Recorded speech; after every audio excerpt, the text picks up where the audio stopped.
Hello dear students, how are you. मैं doctor Devendra, आपके प्यारे चैनल क्लासिक केमिस्ट्री अब से। जैसा कि हमारा सेकंड चैप्टर चल रहा है सॉल्यूशन, और इसमें अभी तक हमने कॉलिगेटिव प्रॉपर्टीज़ के बारे में पढ़ रहे थे। और लास्ट वीडियो में हमने ऑस्मोसिस और ऑस्मोटिक प्रेशर के बारे में पढ़ा। और उसमें हमने लास्ट टॉपिक अपने पढ़ा था कि कहाँ पर अपन किस प्रॉपर्टी को यूज कर सकते हैं। जैसे मॉलिक्यूल्स हमारे दो तरह के होते हैं, माइक्रो मॉलिक्यूल्स होते हैं जनरली, कुछ हमारे मैक्रो मॉलिक्यूल्स भी होते हैं, जैसे सेलुलोज है, प्रोटीन्स हैं। तो 4 कॉलिगेटिव प्रॉपर्टीज हमने पढ़ी थी, उनमें से किस प्रॉपर्टी को हम किस मॉलिक्यूल्स के लिए, किस टाइप के मॉलिक्यूल्स के लिए यूज कर सकते हैं। तो वहाँ पर थोड़ा सा क्या उल्टा हो गया था बाई मिस्टेक, उसमें थोड़ा सा करेक्शन है, तो उसी को हम लेते हुए यहाँ पर चलते हैं। तो लास्ट टॉपिक को मैं यहाँ पर रिपीट कर रहा हूँ जो हमने लास्ट वीडियो में पढ़ा था, ठीक है। तो यूज ऑफ, जैसे हम पढ़ रहे थे कि use of various colligative properties in the molecules और कंपाउंड्स, यानी कहाँ पर अपन इसको यूज कर सकते हैं, किस तरह के मॉलिक्यूल्स के लिए यूज कर सकते हैं। तो इसको मैंने आपको बताया था लास्ट वीडियो में, थोड़ा सा अपन यहाँ पर उसमें जस्ट उल्टा हो गया था।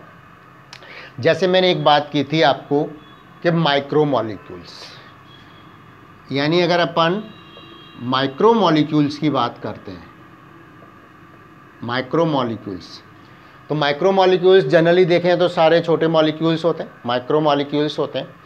तो फॉर द माइक्रो मॉलिक्यूल्स अगर अपन सॉल्यूशन बना रहे हैं कोई, तो उसमें इसका ऑस्मोटिक प्रेशर बहुत ज़्यादा होता है।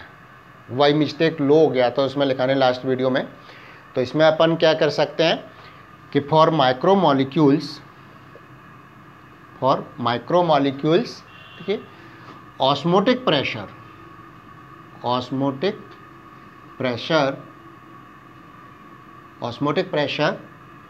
Is very high. उसको करेक्ट कर लें जो लास्ट वीडियो में पढ़ा था।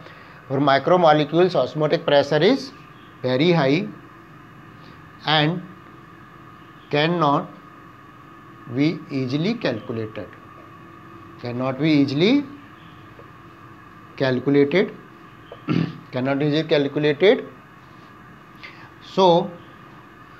सो अदर कॉलिगेटिव प्रॉपर्टीज़ थी। ऑस्मोटिक प्रेशर अपन से मॉलिक्यूलर वेट का अपन क्या निकालते हैं, इससे मॉलिक्यूलर वेट निकालते हैं, ठीक है। तो ऑस्मोटिक प्रेशर बहुत ज़्यादा होने की वजह से अपन वो नहीं निकाल सकते मॉलिक्यूलर वेट ईजिली।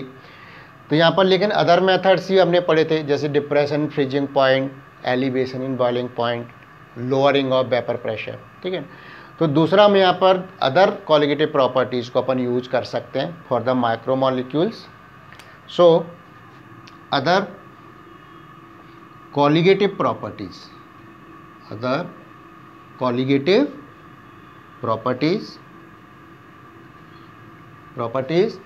like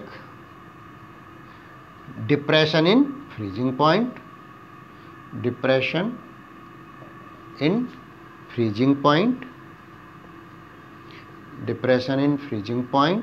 दूसरा अपने क्या, elevation in boiling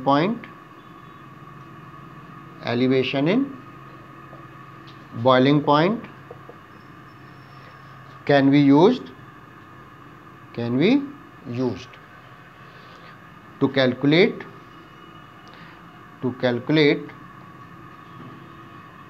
molar mass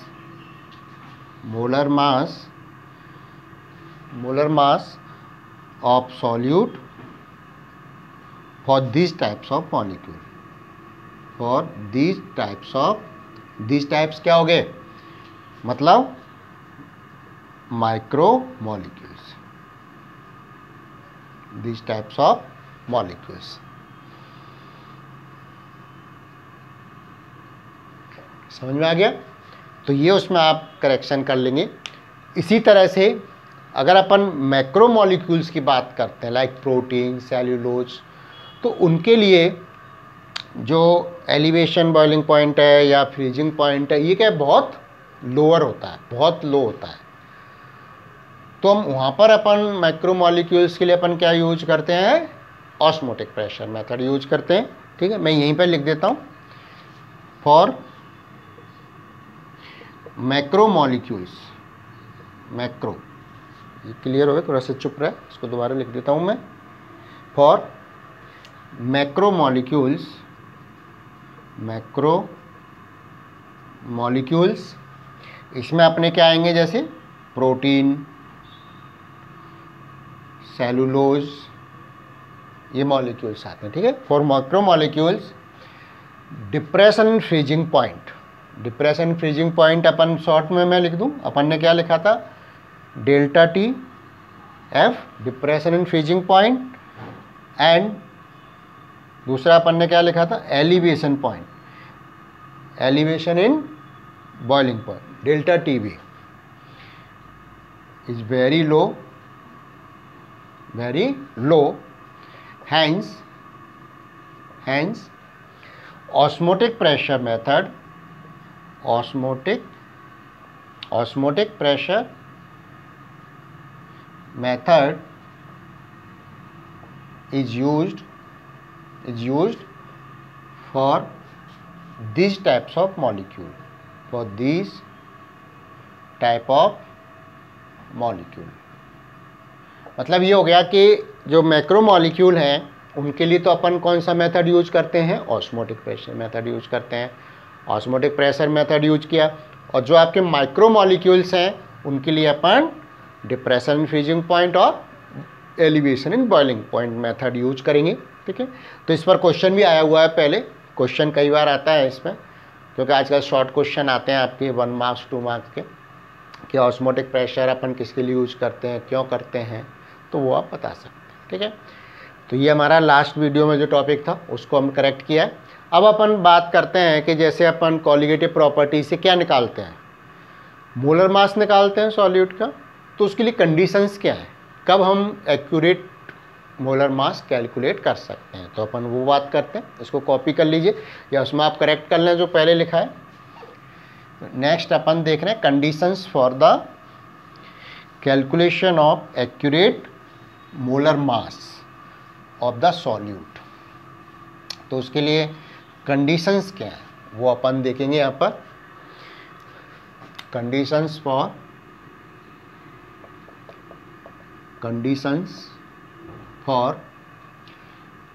calculation of accurate molar mass of the solute. जो सॉल्यूट है उसका मोलर मास निकालने के लिए क्या कंडीशंस है, तो 3 कंडीशन मेन है, इसी 1 मार्क्स में कभी क्वेश्चन भी पूछ लेते हैं इस पर। फर्स्ट कंडीशन तो क्या है कि जो सॉल्यूट है वो नॉन वॉलेटाइल होना चाहिए, कि सॉल्यूट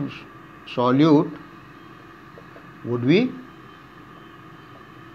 नॉन वॉलेटाइल। मैं सॉल्यूट आपका वॉलेटाइल नहीं होना चाहिए, वेपर्स नहीं बनने चाहिए उसके, तो solute would be non volatile. दूसरा अपन देखें, सॉल्यूशन आपका डाइल्यूट होना चाहिए, solution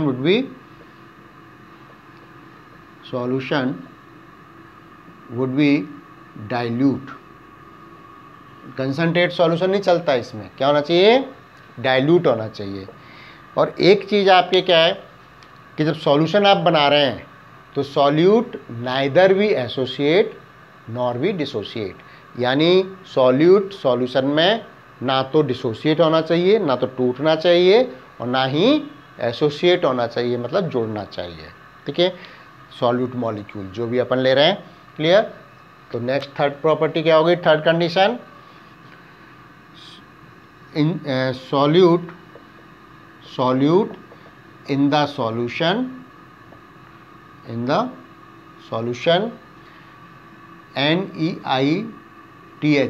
NEITHER, neither be dissociate or neither be dissociate nor be associate, ना तो मतलब डिसोशिएट होना चाहिए और ना ही एसोसिएट होना चाहिए, तभी हम एक्यूरेट मॉलिक्यूलर मास निकाल सकते हैं। ठीक है, तो ये 3 कंडीशन हुई। अब थोड़ा सा मैंने आपने सुना होगा एक short note question, reverse osmosis. RO आप सुनते होंगे ना आजकल, तो आरओ के फुल फॉर्म क्या होती है? Reverse osmosis. तो रिवर्स ऑस्मोसिस किसको कहते हैं वो चीज़ अपन और देख लेते हैं अपन यहाँ पर, और फिर अपन ऑस्मोसिस प्रेशर के बेसिस पर 3 टाइप्स के सॉल्यूशन अपने हो सकते हैं, आइसोटोनिक, हाइपरटोनिक और हाइपोटोनिक, इसकी बात करेंगे। तो पहले अपन रिवर्स ऑस्मोसिस, रिवर्स ऑस्मोसिस, और इसको शॉर्ट में अपन आरओ भी कहते हैं। और आजकल देखा हो घरों में बहुत पाया जाता है, घरों में लगता है वाटर को प्योरीफाई करने के लिए। ठीक है, तो ये क्या होता है? तो इसको अपन देखें रिवर्स, जैसा कि नाम से ही पता लग रहा है, ऑस्मोसिस का उल्टा। तो ऑस्मोसिस हमने पढ़ा था क्या? Movement of solvent particles from less concentrated solution to the more concentrated solution through semi permeable membrane, ये हमने पढ़ा था। अब यहाँ थोड़ा सा चेंज है, वो अपन देख लेते हैं क्या है। जैसे मान लीजिए ये अपना कंटेनर अपन ने इस तरह का उसमें भी बनाया था, और यहाँ पर अपन ने क्या लगाया था? फ्रिक्शनलेस पिस्टन्स लगाए थे। डायग्राम उस तरह से, ये थोड़ा सा प्रोसेस में चेंज है, वो अपन देख लेंगे। अभी इसमें बनाते हैं। ये हमने क्या लगा दिए? फ्रिक्शनलेस पिस्टन लगा दिए। ठीक है, और बीच में अपन ने क्या लगा दिया? एक सेमी परमेबल मेम्ब्रेन। ये हमारी क्या है? सेमी परमेबल मेम्ब्रेन है। ठीक है, और 2 तरह के हमने सॉल्यूशन लिए थे। एक तो मान लीजिए हमारा मोर कंसंट्रेटेड सॉल्यूशन, और एक मान लीजिए हमारा ये लेस कंसंट्रेटेड सॉल्यूशन। ठीक है, सॉल्वेंट या लेस कंसंट्रेटेड सॉल्यूशन। ये हमारा मान लीजिए मोर कंसंट्रेटेड सॉल्यूशन। ठीक है, और इधर आपकी कौन सा हो गया? ये less concentrated solution, less concentrated solution. अगर आप यहाँ पर देखें, ये तो हमारा प्रेशर है। ठीक है, ये मान लीजिए हमारा प्रेशर हो गया। ठीक है, अपन उसको कुछ भी कह सकते हैं अपन। और ये एक मान लीजिए हमारा ये इधर भी है प्रेशर, ये मान लीजिए हमारा पीए प्रेशर अपन लगा रहे हैं। ठीक है, अब इसमें प्रोसेस क्या होता है? ऑस्मोसिस प्रेशर हमने पढ़ा था। ऑस्मोटिक प्रेशर क्या पढ़ा था? कि pressure towards more concentrated solution या सॉल्यूशन साइड। अगर एक तरफ सॉल्वेंट ले रहे हैं, एक तरफ सॉल्यूशन ले रहे हैं, तब तो सॉल्यूशन साइड हो गया, ये हमने पढ़ाई था लास्ट वीडियो में। और अगर दोनों ही सॉल्यूशन है तो क्या हो जाएगा? More concentrated solution side. तो प्रेशर जब आपके लगा रहे हैं more concentrated solution side, if the pressure applied towards more concentrated solution side is more than the osmotic pressure, osmotic pressure से ज़्यादा है, तो क्या होगा? Solvent particles move from higher concentrated side to lower concentrated side. लेकिन कब होगा? जब आपका पीए मान लो प्रेशर अप्लाई कर रहे हैं, ये ऑस्मोटिक प्रेशर से ज़्यादा है। ऑस्मोटिक प्रेशर हमने क्या माना था? पाई। ठीक है, तो रिवर्स ऑस्मोसिस क्या हुआ? एट द गिवन टेम्परेचर, ये जरूर लिखेंगे यहाँ पे, गिवन टेम्परेचर पर। तो क्या हो गया कि व्हेन, या कहना चाहिए if the pressure applied, the pressure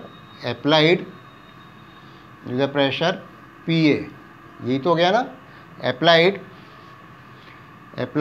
towards more concentrated solution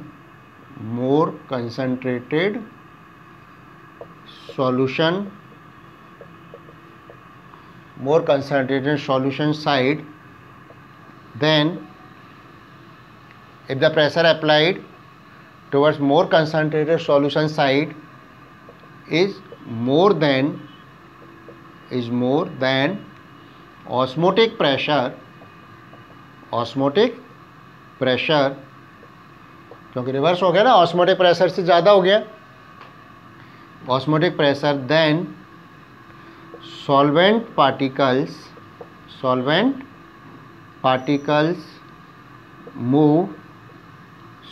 particles move from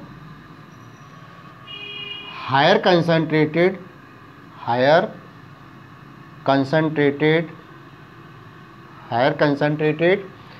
solution side to low concentrated solution side. तो क्या हो जाएगा, solvent particles move from higher concentrated solution to the low concentration side. That means in reverse direction,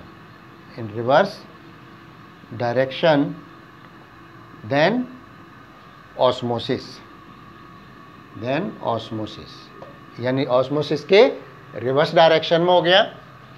so this process is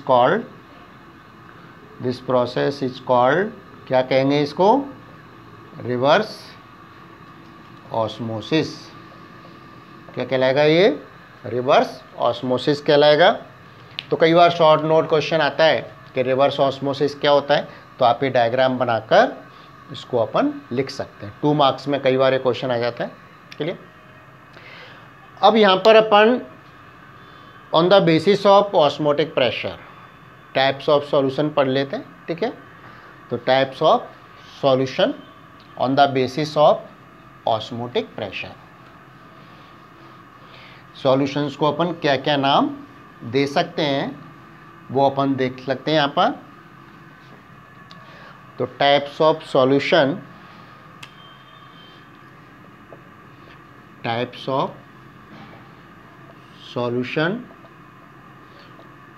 on the basis of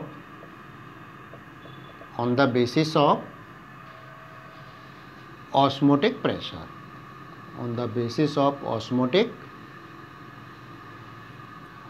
osmotic pressure.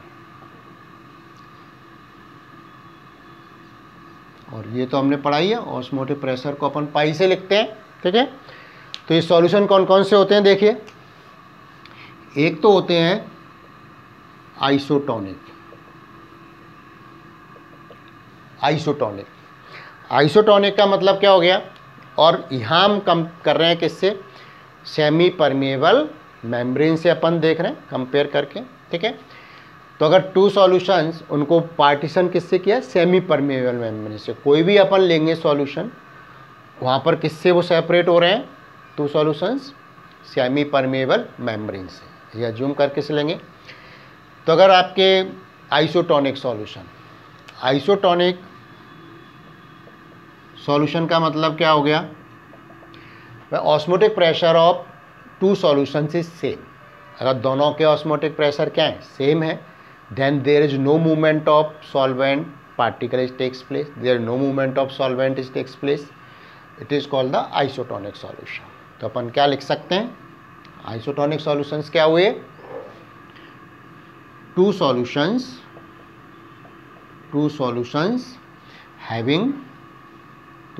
having equal यानी same, equal osmotic pressure,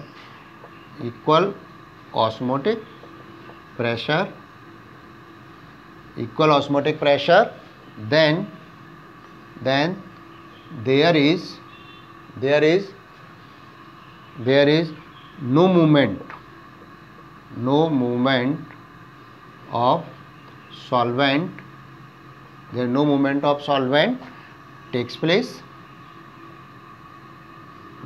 of solvent, takes place.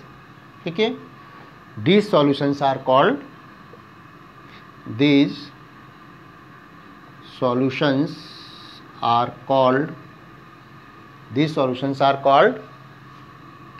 isotonic solution. ठीक है ना. जैसे मान लीजिए अपन example लेते हैं blood cell.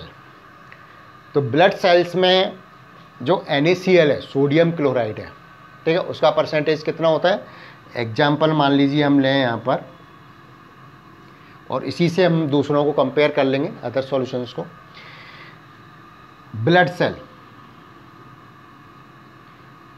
Cell having 0.9% sodium chloride solution, ठीक है। और इसी को हम क्या कहते हैं, नॉर्मल सलाइन बोलते हैं, नॉर्मल सलाइन। आपने देखा होगा कभी जो जैसे ड्रिप लगाते हैं या इंट्रावीनस इंजेक्शन जो होते हैं उनमें डिस्टिल वाटर मिलाते हैं। अगर ड्राई है तो डिस्टिल वाटर मिलाएंगे, और सलाइन की बोतल आती हैं, ठीक है।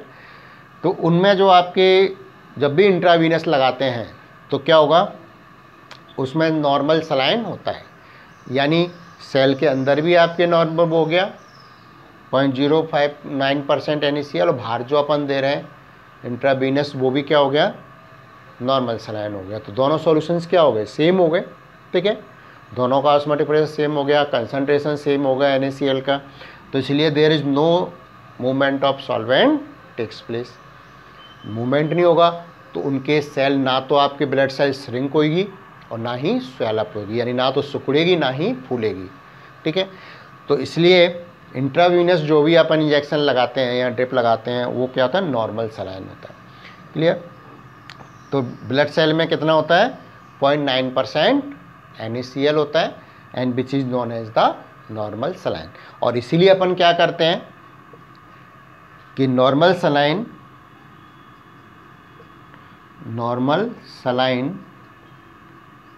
0.9% solution is used for intravenous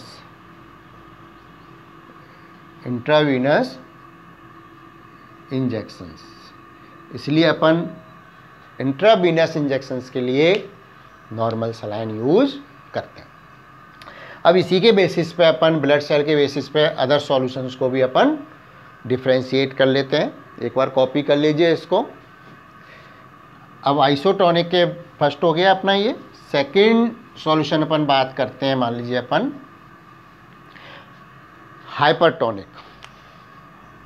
hypertonic अपन किसको कहेंगे, हाइपरटोनिक सॉल्यूशन। अगर अपन ब्लड सेल को मोर कंसंट्रेटेड NaCl सॉल्यूशन में रखते हैं, किससे, 0.9% NaCl से ज़्यादा कंसंट्रेटेड सॉल्यूशन में रखेंगे, तो क्या होगा, ब्लड सेल से सॉल्वेंट पार्टिकल्स कहाँ जाएंगे, बाहर आ जाएंगे निकल के, और ब्लड सेल क्या हो जाएगी, श्रिंक हो जाएगी। क्योंकि ब्लड सेल की जो वॉल है वो क्या एक्ट करती है, एज सेमी परमिएबल मेम्ब्रेन। तो अपन क्या लिखेंगे कि when blood cell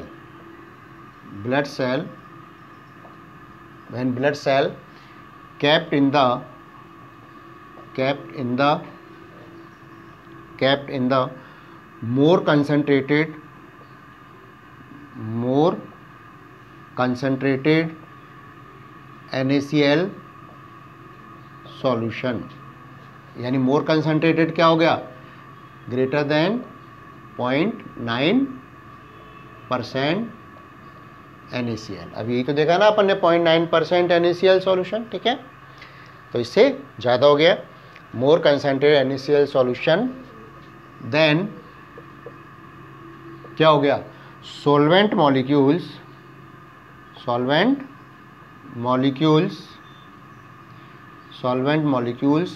move from blood cell to किस में आ जाएंगे, solution, blood cell to solution, and blood cell becomes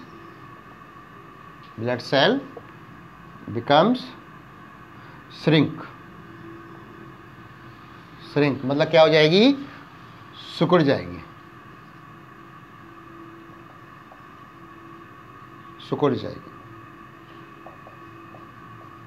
ठीक है ना।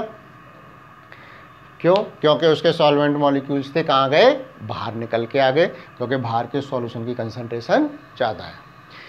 इसी तरह से तीसरा जो टाइप है आपका, थर्ड टाइप है, वो क्या है? मान लीजिए इसी सॉल्यूशन को हम क्या कहेंगे? हाइपरटोनिक। ठीक है, तो अपन लिख सकते हैं this solution is called hypertonic solution. Hypertonic solution, इसको हम क्या कहेंगे? हाइपरटोनिक सॉल्यूशन बोलेंगे। ठीक है, अब एक अपन बात करते हैं किसकी? हाइपोटोनिक सॉल्यूशन की। हाइपोटोनिक सॉल्यूशन ये क्या है बेटा? थोड़ा थ्योरेटिकल है, तो लगता है ऐसे बोरिंग से लगता है, लेकिन ये तो अपन ब्लड सेल से अपन देखते हैं। अगर अपन अपने शरीर के अंदर ही अपन इंट्रावीनस या जो भी इंजेक्शन लगा रहे हैं, अगर उसका नॉर्मल सलाइन नहीं है, उसकी कंसंट्रेशन कम है या ज़्यादा है, तो दोनों ही हार्मफुल होती हैं। उसकी कंसंट्रेशन हमेशा कितनी रहनी चाहिए? 0.9% रहनी चाहिए। ठीक है, नहीं तो कई बार होता है ना, आपने केस बन जाता है ड्रिप लगाने से, उसको मतलब परेशानी हो गई, कई बार तो बहुत ज़्यादा हो जाती है, डेथ तक हो जाती है, तो वो इसी कारण से। क्लियर? तो नेक्स्ट अपन इसमें हाइपोटोनिक की बात करें तो इसका मतलब क्या होगा? ब्लड सेल को अपन लेस कंसनट्रेटेड सॉल्यूशन में रख रहे हैं। इससे 0.9% NaCl से अगर उसकी कंसनट्रेशन कम है तो क्या होगा? सॉल्यूशन से सॉल्वेंट मॉलिक्यूल किस में चले जाएंगे? ब्लड सेल में चले जाएंगे, और उसकी वजह से ब्लड सेल क्या हो जाएगी? फूल जाएगी। जैसे किशमिश का एग्जाम्पल दिया था ना पहले। क्लियर? तो अपन क्या लिखेंगे कि व्हेन ब्लड सेल्स प्लूरल कर लीजिए, बहुत सारी होती हैं, blood cells kept in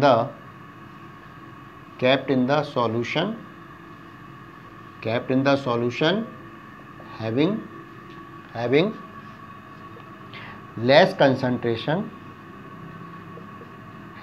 less concentration of NaCl solution। Less concentration मतलब क्या हो गया? 0.9% NaCl से कम है। इससे क्या होगा? Then solvent molecules moves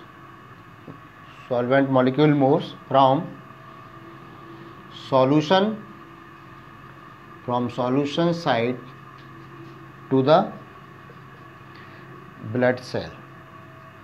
from solution लिख सकते हैं केवल, फ्रॉम सॉल्यूशन टू द, क्योंकि हमारा एक तो ब्लड सेल है, from solution to the blood cell. ठीक है, एंड ब्लड सेल बिकम्स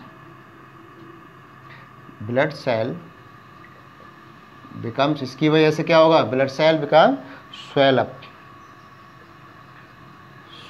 मतलब क्या होगा? फूल जाएगी।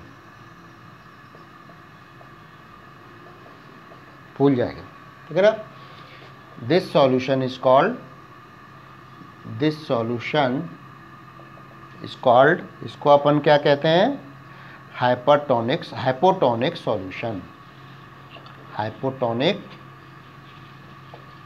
सॉल्यूशन। इसको अपन बोलेंगे हाइपोटोनिक सॉल्यूशन।